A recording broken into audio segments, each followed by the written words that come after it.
I had 100 cockroaches here, and I placed them in this James Bond-style contraption that turns this ball screw and forces them out after a specified time delay. And then I put it in a lunchbox for camouflage, and then I released them in this office. Now you might think, that's not very nice, Mark. Some people are afraid of cockroaches. Trust me, I know.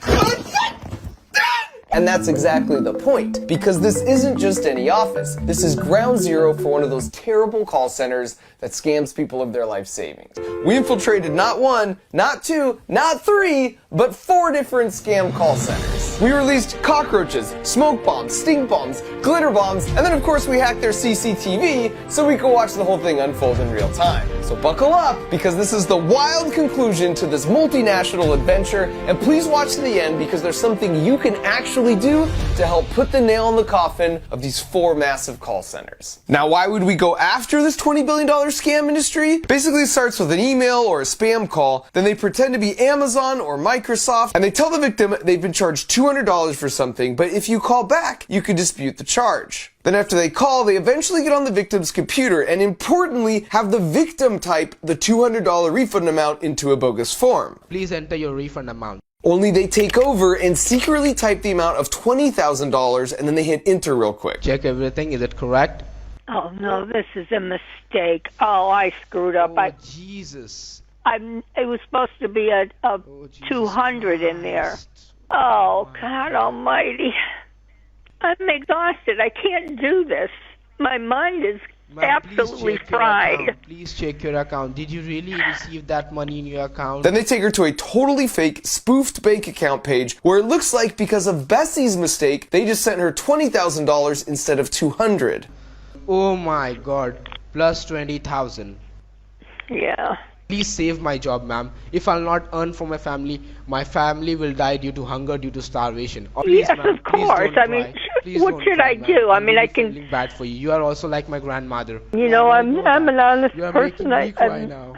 You are making me cry now. I'm getting attached to you. Now, how do I fix this?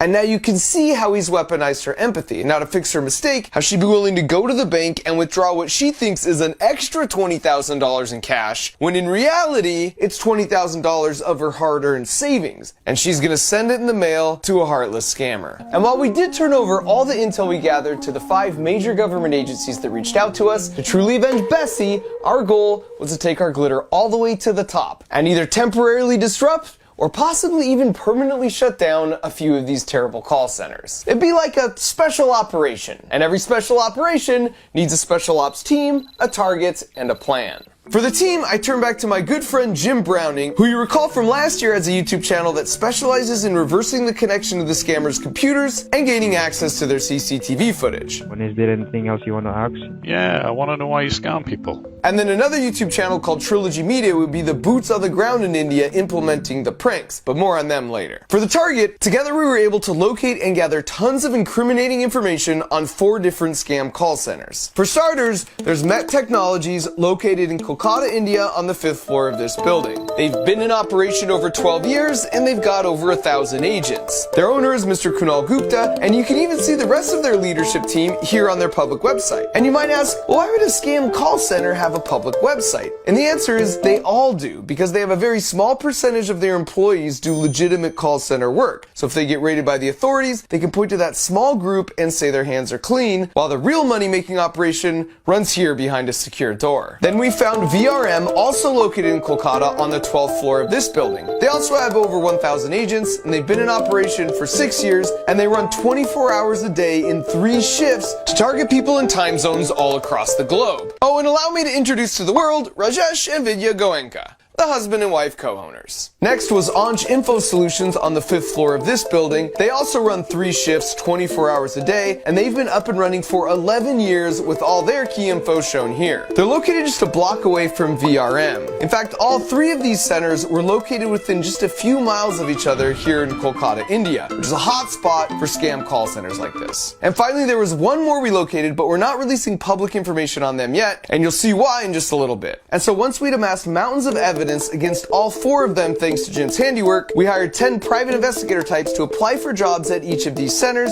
and after a few weeks, we had them all in place. Now, in order for them not to arouse suspicion, they had to legitimately scan some people, but we told them to remember the victim's information, and then we would reach out and double any money that was lost. And at first, one of our agents in the VRM call center went against protocol and used his phone to capture some footage for us of the bathrooms and the server rack and whatever this is. But they must have seen him filming with his phone on their CCTV, because the next day, some of the security team showed up at his house. Now luckily, his roommate knew to lie and say he wasn't home, and he was able to escape through the back alley, but they stayed out in front of his house all day and later sent this message saying the director wanted to speak with him and they would pay him handsomely, and of course, he didn't need to be scared. They were just simply curious what kind of evidence he'd gathered against them already. So from that point on, we reiterated to the remaining 9 to lay really low like a sleeper cell until we were ready to activate the plan. And speaking of the plan, now that we saw what we were up against,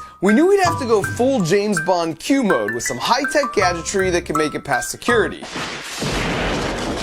Which is why this first prank is just a water bottle.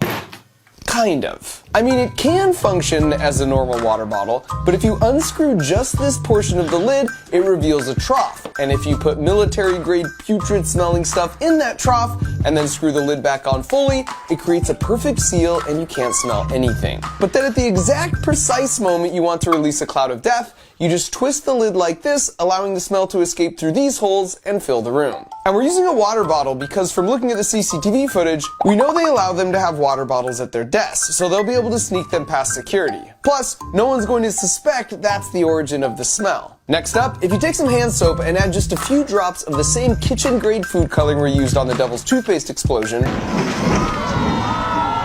then when you wash your hands, it will leave them stained for at least a day. Oh crap.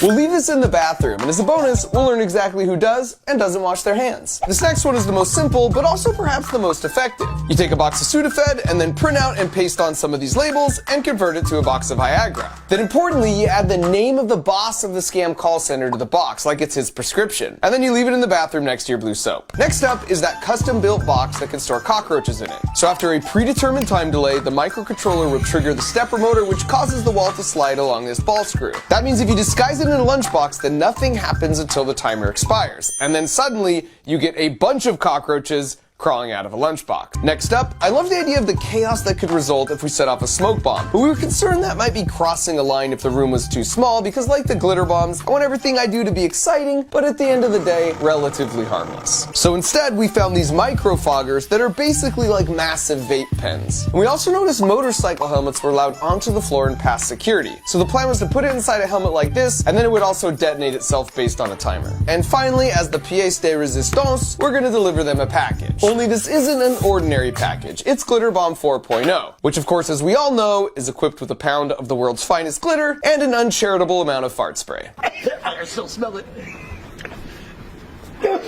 And so now that our team, target, and plan were in place, after 1.5 years of prep work, it was time to avenge Bessie and execute the special operation. And so now, without further ado, we kicked things off with the stink bomb water bottle. And while that was marinating, he went to the bathroom and dropped off the hand soap and the special medication with the boss's name written on the front. And it didn't take long for us to get our first hit on the smell. What was great though, is they all kind of covered their noses subtly in silence, so the people next to them wouldn't feel accused. Well, for the most part.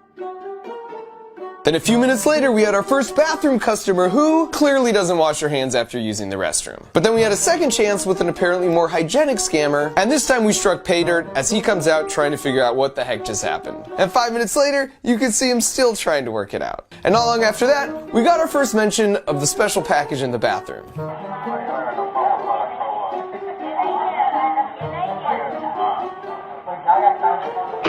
The audio cut out here, but our agent told us they were laughing and wondering how the boss could possibly leave that lying around. Although it certainly doesn't feel too far off brand, given he uses this as his profile pic on Facebook. And at this point, our agent placed and then triggered the time delay countdown on the cockroach, rat, and smoke bomb traps, so he could now safely make his getaway. Oh. You okay? Yeah. You safe? Yeah. And then a few moments later, the first boxes must have triggered because this guy notices a cockroach and nopes his way out of there. And then he's quickly followed by the second dude. And I love it, because now you just randomly see cockroaches start coming in frame. And so now that they know what they're up against, they call in the reinforcements with a mop. But it looks like he missed one. Or two. Or three. Actually 4. Scratch that. 5. And then as if perfectly on cue, right as the mop guy finishes his cleanup, the smoke begins. And this causes quite a commotion and draws quite a crowd, and it takes them a while, but they're eventually able to pinpoint the source of the smoke and gingerly take it off the premises. Followed soon thereafter by our rat friends. And this is possibly my favorite clip of the whole night, where you see a cockroach lead the way and wander all around as they argue and try and make sense of what in the world is possibly happening. And by this point you can tell the boss is pretty sure they're under attack, but just to remove any sense of doubt, we sent them one final package. And they almost opened it right there, but I guess with everything else that had already happened so far that night, they took it downstairs. And then this happened.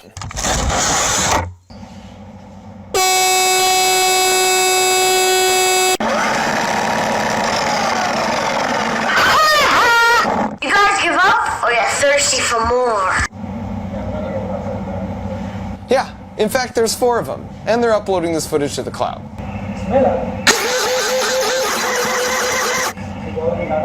कुछ नहीं है blast हुआ है और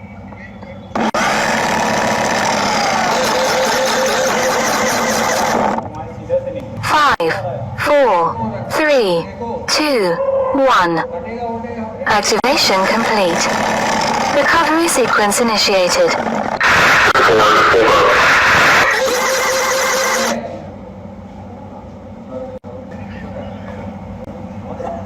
अभी counting हो रहा है बदबू आ रहा है बदबू आ रहा है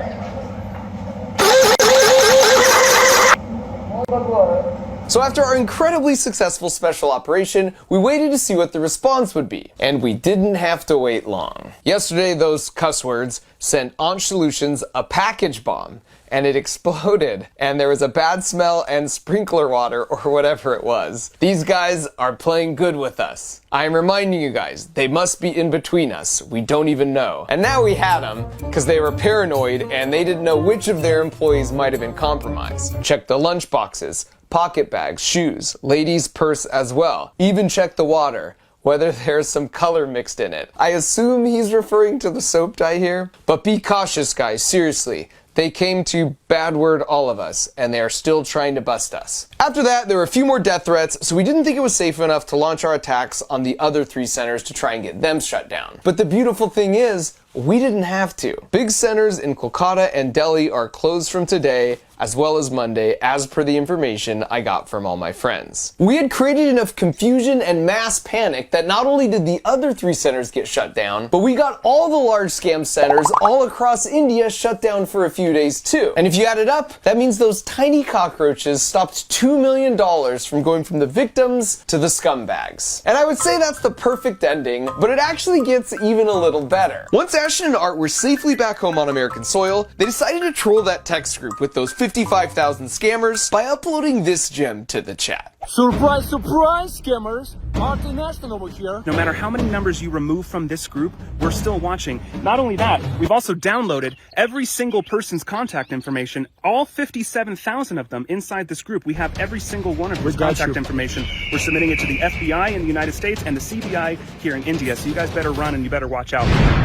And so if you want to see how quickly the scammers started removing themselves from the chat group, as well as a lot more details of all their work on the ground over in India, you should go check out their video. So after all that, we're sort of in a good news, bad news situation here. The good news is that because of some developments we've been involved in, the 4th center here is going to be raided by the authorities in India and shut down very, very soon. The bad news is that these other 3 are still very operational, and for reasons I can't say here, we don't have the same option to get them shut down like we do on the 4th one. Now you might ask, why not just privately reach out to the proper authorities in Kolkata where these 3 call centers are located? And the answer is, that's been tried before and it didn't work. While there are many good apples, there are a few bad apples that prevent anything from happening to these guys. So where does that leave us? Well, as they say, sunshine is a great disinfectant, and here's where you come in. We've invested a lot of resources and time and tried to make this video as entertaining as possible in the hopes that you'll consider sharing it for 2 reasons. Number 1, the more people are aware of how these scams work, the less effective they become and they lose their power. So please share it, especially with your older loved ones. And number 2, the more people that see this video and learn about these 3 specific call centers, the more the press will pick it up, especially in India. Heck, tweet our videos to the Kolkata police. This helps out the good apples because the bad ones can't just sweep all the evidence under the rug or quietly tip off the scam center bosses. The press and public can hold them accountable. We've seen this tactic work successfully in the past, and we have mountains of evidence against all these scam centers. If you are with the press or a law enforcement agency, send us an email to callcenterevidencepack@gmail.com and we'll share everything we have with you. If you combine them, these 3 centers have been in operation an astounding 29 years, and they're still scamming people of their life savings to this day, even right now as we release this video. So let's see what we can do. And depending on exactly what happens, I'll either post a follow-up video here on my YouTube channel or on my other social channels, so subscribe and all that stuff if you want to stay in the loop. Glitter bombs and cockroaches are just harmless entertainment, but our best chance of working together to shut these guys down for good is by shining a light to foster some accountability. Thanks for your help. Now let's make Bessie proud.